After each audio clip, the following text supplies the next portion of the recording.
Second half میں، تو اس پہ گفتگو کریں گے. پہلے چلیں گے قاری صاحب کی جانب جو جناح کیپ پہنے بیٹھے ہیں. ان سے گزارش کریں گے کہ تلاوت قرآن کریم سے آغاز کیجئے، پھر آگے بڑھتے ہیں.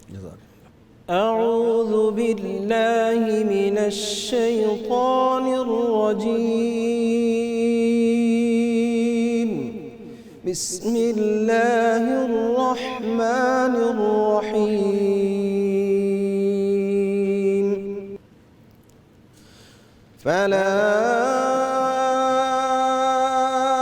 أقسم بمواقع النجوم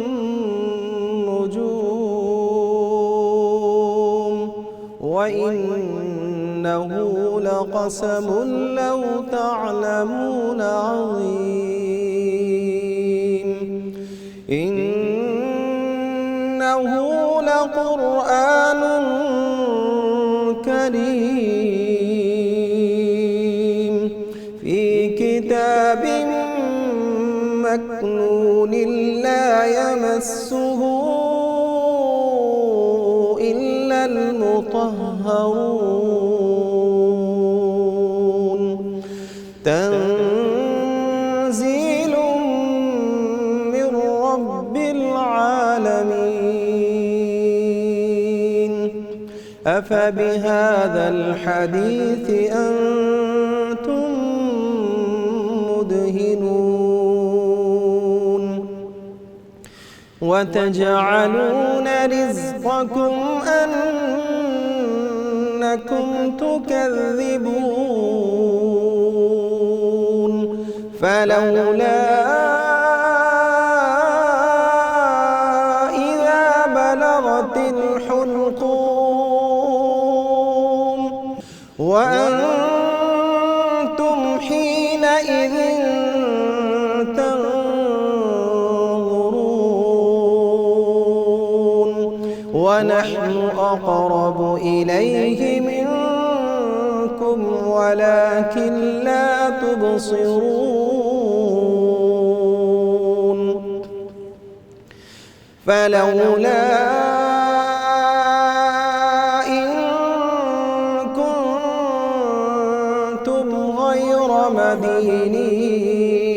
مدينين ترجعونها إن كنتم صادقين فأما إن كان من المقربين فروح وريحان وجنة نعيم وأما إن كان من أصحاب اليمين فسلام لك من أصحاب اليمين وأما إن كان من المكذبين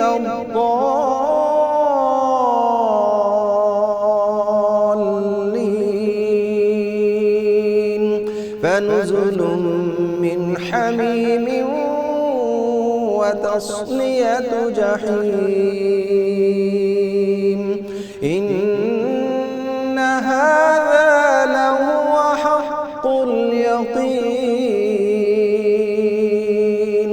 فسبح باسم ربك العظيم صدق الله العظيم.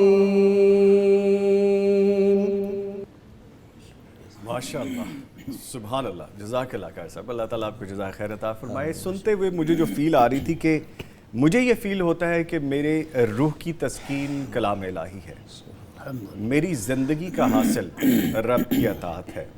اس راستے پہ چلیں تو صحیح، آپ چل کے لذتیں تو حاصل کریں. آپ کو پتہ چلے گا کہ آپ نے کتنی دیر یہ لذتیں خود سے ہی دور رکھی ہیں. یہ ہمیں ہی کوشش کرنی ہے. بڑی صاحب کی جانب. بڑی صاحب، اللہ تعالیٰ آپ کو جزائے خیر عطا فرمائے. میں ابھی سوچ رہا تھا کہ ہم قرآن کو جتنا سنتے ہیں، جتنا غور کرتے ہیں، اتنی طلب بڑھ جاتی ہے. جی تو یہ اللہ تعالیٰ کی عنایت ہے کہ وہ خود اپنے اس راستے کی طرف آپ کو لے کے آئے اور آپ کی جستجو بڑھائے. سبحان اللہ. جزاک اللہ. اسی جستجو میں ایک جستجو ہماری یہ بھی رہتی ہے کہ ہم آپ سے وظائف پتہ کیا کریں. ایک وہ جو ہم پڑھنے کے حوالے سے، ایک جو ہم پریکٹیکل کرنے کے حوالے سے. گزارش ہے، بیان کیجیے. بسم اللہ الرحمن الرحیم. الحمدللہ رب العالمین والصلاة والسلام علی اشرف الانبیاء والمرسلین، اما بعد. نامی بھائی، ابھی قاری صاحب نے جو آیات تلاوت کی، لطف تو آپ لے رہے تھے. ماشاءاللہ. ان آیات کے اندر اللہ رب العزت نے ان گروہوں کا تذکرہ فرمایا ہے جو جنت میں پہنچنے والے ہیں، سبحان اللہ. جن کو دائیں ہاتھ میں اعمال نامہ ملے گا، رزلٹ کارڈ ملے گا، اور وہ نعرے مارتے ہوئے اور سلام فرشتوں کی طرف سے وصول کرتے ہوئے جب جنت میں جائیں گے تو اللہ کی رحمتیں، اللہ کے انعامات، اللہ کے بے شمار وہاں پر نعمتوں کی فضا. اللہ ہم سب کو ان خوش نصیبوں میں شامل فرما دے انشاءاللہ تعالی. آمین آمین. اس جنت کو حاصل کرنے کے لیے میں اور آپ ہم سب کوشش کر رہے ہیں. جی بالکل. یہ دنیا کوشش کرنے کے لیے ہے. تو نبی رحمت صلی اللہ علیہ وسلم سے صحابی رسول نے آ کر ایک ایسا ہی سوال کیا جی کہ اللہ کے نبی، ای الاعمال احب الی اللہ، جی. وہ کون سا عمل ہے جو اللہ کو بہت محبوب ہو اور میں اللہ کی رحمتوں والی جنت لے لوں، جی اللہ کے انعامات پا لوں، اس کی رحمتیں حاصل کر لوں. اللہ کے رسول مجھے وہ عمل بتائیں. جی. تو آپ نے فرمایا احب الاعمال الی اللہ ادومھا وان قل.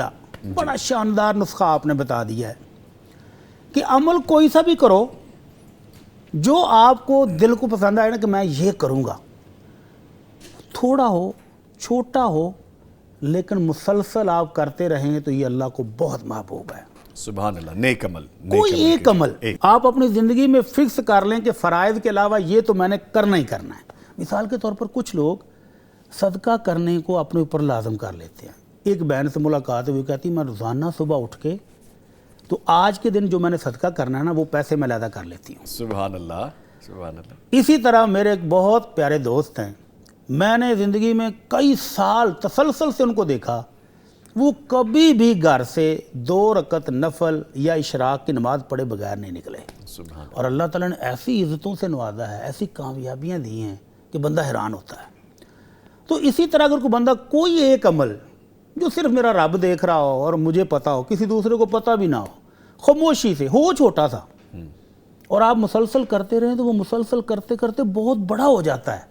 ایک وہ عمل ہے کہ نبی کریم صلی اللہ علیہ وسلم اپنے چٹائی کو حجرہ بنا کے تو نفل پڑھ رہے تھے، تو کچھ صحابہ نے دیکھا آپ تہجد پڑھ رہے ہیں تو وہ پیچھے کھڑے ہو گئے.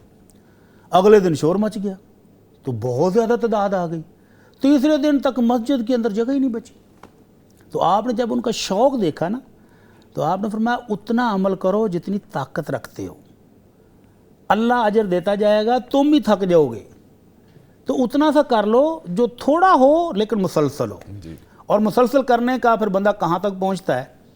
ایک روز نبی رحمت صلی اللہ علیہ وسلم نے فجر کی نماز پڑھائی تو حضرت بلال کو مخاطب کیا، یا بلال. بلال حاضر ہوئے، جی اللہ کے رسول. فرمایا حدثنی بارجع عمل عملت فی الاسلام. اسلام لانے کے بعد تو نے کون سا سب سے بڑا عمل کیا ہے؟ آج رات میں جنت میں جب سیر کر رہا تھا تو تیرے قدموں کی آواز میرے سے بھی آگے آگے تھی. سبحان اللہ. میرا خادم میرے آگے آگے پہنچا ہوا تھا. سبحان اللہ. وہ عمل تو بتاؤ. جی. تو کہتے ہیں اللہ کے نبی اسلام میں وہی عمل جو سارے کرتے ہیں، میں کوئی اضافی تو نہیں. البتہ ایک چیز ہے کہ دن اور رات میں میرا وضو جب ٹوٹتا ہے تو میں نیا وضو کرتا ہوں. ہر وقت با وضو رہنے کی کوشش کرتا ہوں، اور وضو کرنے کے بعد اللہ مجھے جتنی توفیق دے میں اس وضو کی وجہ سے، جس کو ہم تحیۃ الوضو کہتے ہیں، نوافل بھی پڑھتا ہوں. سبحان اللہ. تو وضو جب ٹوٹا ہے اس کو فریش کریں اور 2 رکعت ہی پڑھ لیں. تو یہ اتنا بڑا عمل بن گیا کہ آمنہ کے لال صلی اللہ علیہ وسلم کا خادم خاص آپ کے ساتھ جنت کی سیریں کر رہا ہے. سبحان اللہ. تو کوئی ایک عمل اپنی زندگی میں اپنے لیے منتخب کر لیں جو آسان سمجھیں آپ، جس کو آپ سمجھیں کہ میں کر سکتا ہوں، اور پھر اس پر مسلسل قائم ہو جائیں تو یہ بہت بڑا عمل بن جائے گا آخرت میں جا کر. اللہ ہم سب کو توفیق عطا فرمائے. آمین یا رب العالمین. اچھا بڑی صاحب، جب آپ ابھی ذکر کر رہے تھے نا تو بہت ساری چیزیں میرے ذہن میں چل رہی تھیں کہ جب آپ چلتے ہیں نا اس راہ پہ تو آپ کے دریچے کھلنے شروع ہوتے ہیں، نظارے لینا شروع ہوتے ہیں، بہت ساری چیزیں خود بخود ذہن میں آنی شروع ہو جاتی ہیں. جیسے بڑی صاحب ابھی فرما رہے ہیں اور جو وظیفہ بھی بتایا بڑی صاحب نے پریکٹیکل، اب ایسا ہوتا ہے کہ آپ چاہتے نہ چاہتے جب بھی واش روم جاتے ہیں آپ وضو کر لیتے ہیں. جی ہاں. تو یہ وہی وظیفہ ہے جو آپ نے بیان فرمایا اور اگر آپ بھی. اس کو باقاعدہ ذہن میں بٹھا کے کہ یہ میرے نبی کی سنت ہے کہ با وضو رہنا ہے اور با وضو رہنے کی فضائل ذہن میں رکھ کے وضو کریں، تو یہ کیسا عمل ہوگا کہ اس پر خرچہ بھی کوئی نہیں، وقت بھی کوئی زیادہ نہیں لگا، اور نیکیاں جب قیامت والے دن ملیں گی تو وہ دیکھ کے بندہ باغ باغ ہو جائے گا. سبحان اللہ. اچھا، یہ جب نبی پاک کی سنت کا ذکر آیا نا تو یہ اپنی اپنی لگن اور محبت ہے. ابھی بٹی صاحب میں آ رہا تھا نا آفس تو تلاوت قرآن کریم گاڑی میں اب چلتی ہے ماشاءاللہ الحمدللہ، اس طرف ہم آ گئے. تو اب جس راستے سے آتا ہوں مجھے وہاں پہ اب نظر آنے لگ گیا کہ اس جگہ پہ یہاں پہ محمد صلی اللہ علیہ وسلم لکھا ہے. تو دروشی پڑھنے کو دل کرتا ہے اور دل کرتا ہے اس کو کیپچر کرے، اور میں نے باقاعدہ اس کو کیپچر کیا کہ جیسے ہی آپ کا اس میں گرامی دیکھا دل میں تڑپ پیدا ہوئی کہ دروشی پڑھنا چاہیے، اللہ کی رحمت سمیٹتے ہیں. الحمدللہ. تو یہ محبت ہے.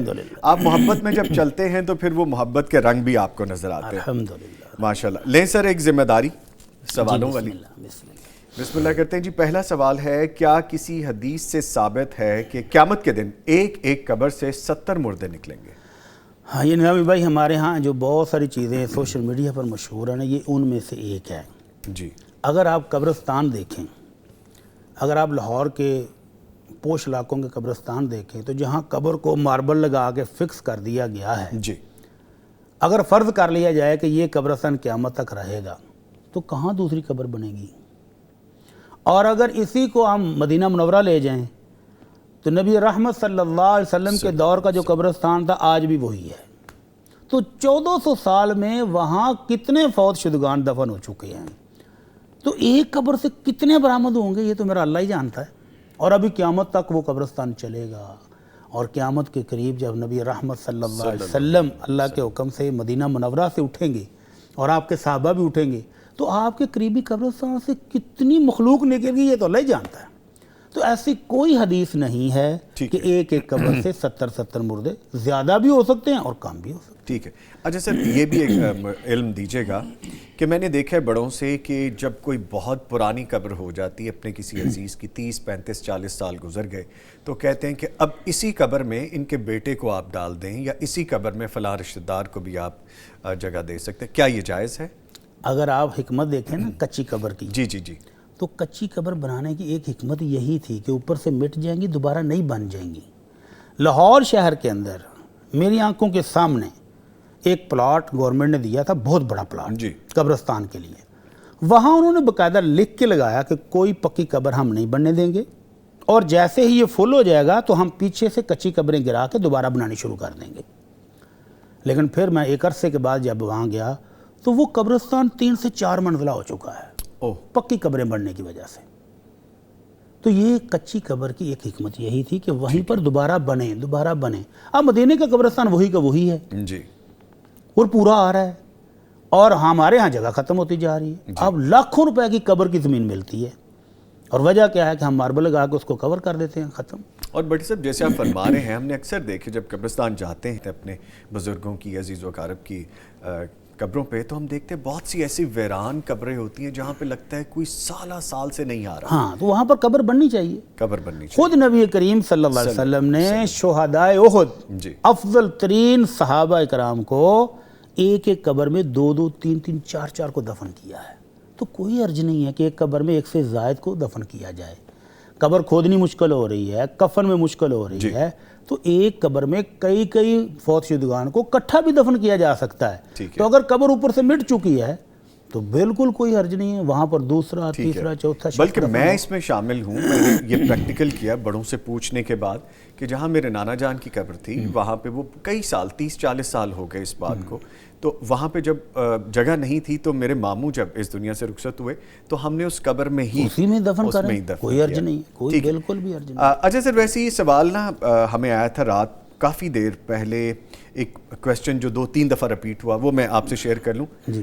کسی نے پوچھا اور انہوں نے کہا کہ جی شادی ہو گئی اور شادی گزرے، رخصتی نہیں ہوئی، گزرے 8 سال کا عرصہ گزر گیا ہے، وہ بچی انتظار میں ہے، اور جس سے شادی ہوئی تھی وہ صاحب پاکستان میں نہیں ہے.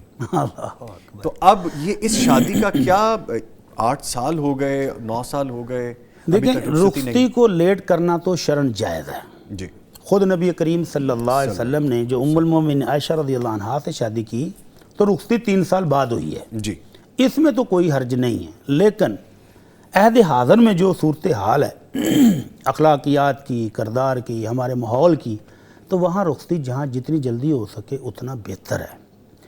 اور پھر اگر 8-10 سال گزر گئے اور وہ بھائی صاحب جیسے شادی کی اس کو فکر ہی کوئی نہ ہو، اور بیوی نہ تو وہ بیوی ہے اور نہ وہ کنواری ہے، وہ نہ آگے شادی کر سکتی ہے نہ اس کو بیوی والی تمام حقوق حاصل ہیں، تو یہ ظلم ہے، یہ زیادتی ہے.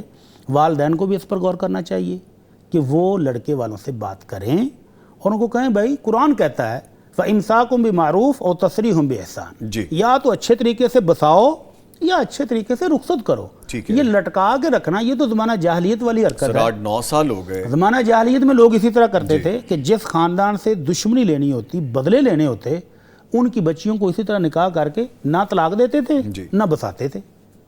طلاق دی تو جیسے ہی عدت ختم ہونے والی ہوتی پھر رجوع کر لیتے. تو سینکڑوں بار یہ سلسلہ چلتا رہتا تھا اور اس کو کہتے تھے کہ ہم بدلے لے رہے ہیں.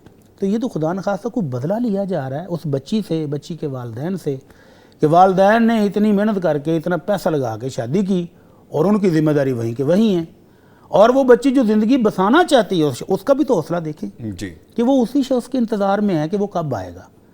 تو اس کے لیے بھی یہی اذیت ناک ہے.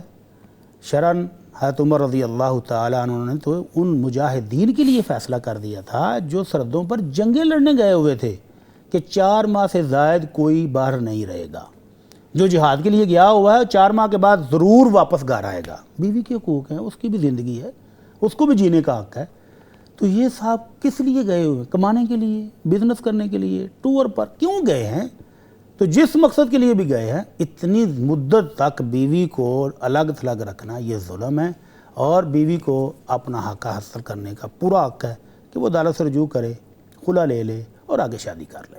ٹھیک ہے سر. آگے پوچھا گیا کیا کسی صحیح حدیث سے ثابت ہے کہ نبی مکرم صلی اللہ علیہ وسلم نے فرمایا کہ مجھے بچوں کی 5 عادتیں اچھی لگتی ہیں، رو رو کر مانگتے ہیں اور اپنی بات منوا دیتے ہیں، مٹی میں کھیلتے ہیں اور غرور اور تکبر خاک میں ملا دیتے ہیں، جو مل جائے کھا لیتے ہیں، زیادہ جمع یا ذخیرہ کرنے کی حوث نہیں رکھتے، لڑتے ہیں، جھگڑتے ہیں اور پھر صلح کر لیتے ہیں، مٹی کے گھر بناتے ہیں، کھیل کر گرا دیتے ہیں. بچوں کی یہ خوبصورت باتیں ضرور ہیں، بچوں کی عادتیں واقعتاً بڑی اچھی ہیں، جی لیکن ذخیرہ حدیث میں کوئی ایسا فرمان عالی موجود نہیں ہے کہ جس میں آپ کی زبان مبارک سے یہ چیزیں نکلی ہوں. تو یہ کسی سکالر، کسی دانشور نے ایک پوسٹ کی اور لوگوں نے، جن کو یہ خدا کا خوف ہی نہیں ہے. ابھی میں اپنے کسی آفیسر کے بارے میں، اپنے مینیجر صاحب کے بارے میں، اپنے پروڈیوسر صاحب کے بارے میں کہتے ہیں انہوں نے یہ بات کی اور انہوں نے نہ کی ہو، طوفان نہیں آ جاتا. جی آپ ملک کے وزیر اعلیٰ کے بارے میں کوئی ایک پوسٹ لگا دیں کہ انہوں نے یہ بیان دیا اور انہوں نے نہ دیا ہو تو اگلے دن گرفتاریاں شروع. نبی رحمت صلی اللہ علیہ وسلم دونوں جہانوں کے سردار، انبیاء کے سردار، اور ان کا نام لے کے کوئی بندہ جرت کر کے کہہ دے کہ یہ آپ نے فرمایا ہے اور آپ نے نہ کہا ہو، تو پھر اللہ کے نبی صلی اللہ علیہ وسلم نے وعید سنائی ہے کہ فَلْيَتَبَوَّأْ مَقْعَدَهُ مِنَ النَّارِ، یہ شخص سمجھ لے کہ یہ جہنمی ہے. اللہ. تو یہ حدیث بھی انہی احادیث میں سے ہے جو سوشل میڈیا پر بہت پھیلی ہوئی ہیں اور لوگ پھیلا رہے ہیں، دڑا دڑ اس کو شیئر کر رہے ہیں. تو یہ ایک بدقسمت شخص صدیوں پہلے گزرا ہے، جی اس نے یہ پہلی دفعہ یہ پوسٹ بنائی، اپنی کتاب میں درج کی، اور پھر وہاں سے اندھا دھند ہر شخص نے شیئر کی بغیر تحقیق کیے کہ یہ اللہ کے نبی کا فرمان ہے بھی کہ نہیں، اور آج تک یہ چل رہا ہے. تو اللہ ہماری قوم کو سمجھ دے، آمین. تھوڑی سی جستجو اور تحقیق کرنے کی توفیق عطا فرمائے، آمین. اور جو مستند فرمان ہو اس کو تو شیئر کرنا چاہیے، جی اور جو اس طرح کا جھوٹ ہو اس کو نہیں پھیلانا چاہیے. ہاں اس کو اپنی پوسٹ کے طور پر بھی یہ بچوں کی عادتیں مجھے اچھی لگتی ہیں، فلاں دانشور نے کہا ہے کہ بچوں میں یہ خوبیاں بڑی اچھی ہیں، تو پھر ٹھیک ہے. لیکن آمنہ کے لال صلی اللہ علیہ وسلم کا معاملہ اتنا سینسٹیو ہے کہ حضرت زبیر جی نبی علیہ السلام کے پھوپھی زاد بھائی اور ابتدائی دور میں اسلام لانے والے، ان کے بیٹے عبداللہ نے کہا ابا جی فلاں اور فلاں صحابی بھی آپ جتنے ہی پرانے مسلمان ہیں، وہ اتنی حدیثیں بیان کرتے ہیں آپ نہیں کرتے. وہ کہنے لگے بیٹا اللہ کے نبی صلی اللہ علیہ وسلم کا فرمان بہت عظیم معاملہ ہے، اور ہم ڈرتے ہیں کہ کہیں کو لفظ بھول نہ جائیں، کہیں کو لفظ ہم تبدیل نہ کر بیٹھیں، وگرنہ میں بھی اتنا ہی پرانا ہوں جتنے وہ ہیں.